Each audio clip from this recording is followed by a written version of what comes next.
Chanakya international academy உங்களுக்குள் இருக்கும் தலைவரை வெளிக்கொண்டு வரும் பியூர் பாலிடிக்ஸ் பயிற்சி பட்டறை நேரடி மற்றும் இணைய வழி மார்ச் 16 முதல். கான்டாக்ட் 7338824242. ஆட்சி காலம்தான் தொடர்ந்து 2000 ஆண்டுகள் தமிழ் வரலாற்றில் அதிகாரம் பெற்ற மன்னனாக பாண்டிய மன்னன் இருந்திருக்கிறாங்க.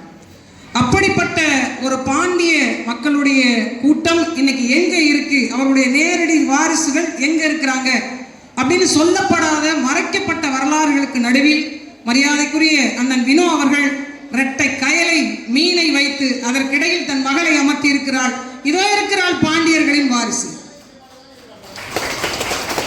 இதை நாம் பறைசாற்றுவதற்காக பாண்டியர்களும் சரி, சோழர்களும் சரி, சேரர்களும் சரி, தான் எந்த இடத்தில் எந்த வேலை திட்டத்தை செய்தாலும், கட்டுமானங்கள் செய்தாலும், கோயில் கட்டினாலும் அல்லது அன்னதான கூடங்கள் வைத்தாலும் அவர்களுடைய சின்னங்களை பொறித்து வைப்பதற்கான காரணம் யாரு செஞ்சாங்கன்னு கண்டுபிடிப்பதற்கல்ல, உன் இனத்தின் வரலாறு அடுத்த தலைமுறைக்கு கடத்தப்பட வேண்டும் என்பதற்காகவே.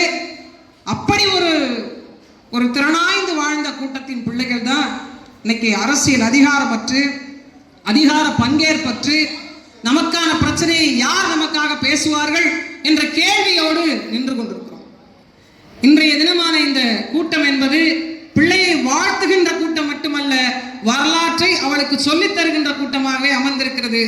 எனக்கு முன்னால் பேசின ஐயா சொன்னது மாதிரி, சென்னை முதல் நீரோடி வரை இருக்கக்கூடிய கடலோர சொந்தங்களை ஒரு குடையின் கீழ் இணைக்க முடியும் என்பதற்கான ஆக பெரும் உதாரணமாகத்தான் இந்த நிகழ்வை நாம் பார்க்க முடியுது.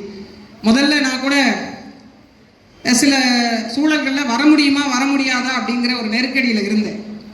ஆனால் ஒன்று மட்டும் சொன்னாங்க, நிறைய அங்கே இருக்கக்கூடிய கிராமத்தில் இருக்கிறவங்க உங்களை பார்க்க விரும்புகிறாங்க அப்படின்னு. வேண்டுகோள் எல்லாருக்கும், இனிமே யாருக்காவது மரியாதை செய்யணும் அப்படின்னா ஒரு புத்தகம் வாங்கி கொடுங்க, பயனுள்ளதாக இருக்கும். இந்த பத்திரிகை இருக்க, இந்த பத்திரிகை ரொம்ப முக்கியம். இந்த பத்திரிகை ரொம்ப பிரட்டி போட்டுருச்சுன்னு சொல்லணும். உண்மையாக யாரை புரட்டுச்சோ இல்லையா, என்னைய நல்லா புரட்டுச்சு. அதாவது எனக்கு முன்னால் நிறைய பெரியோர்கள் பேசி அமர்ந்திருக்கிறாங்க, எனக்கு பின்னால் நிறைய பெரியோர்கள் பேச இருக்கிறாங்க.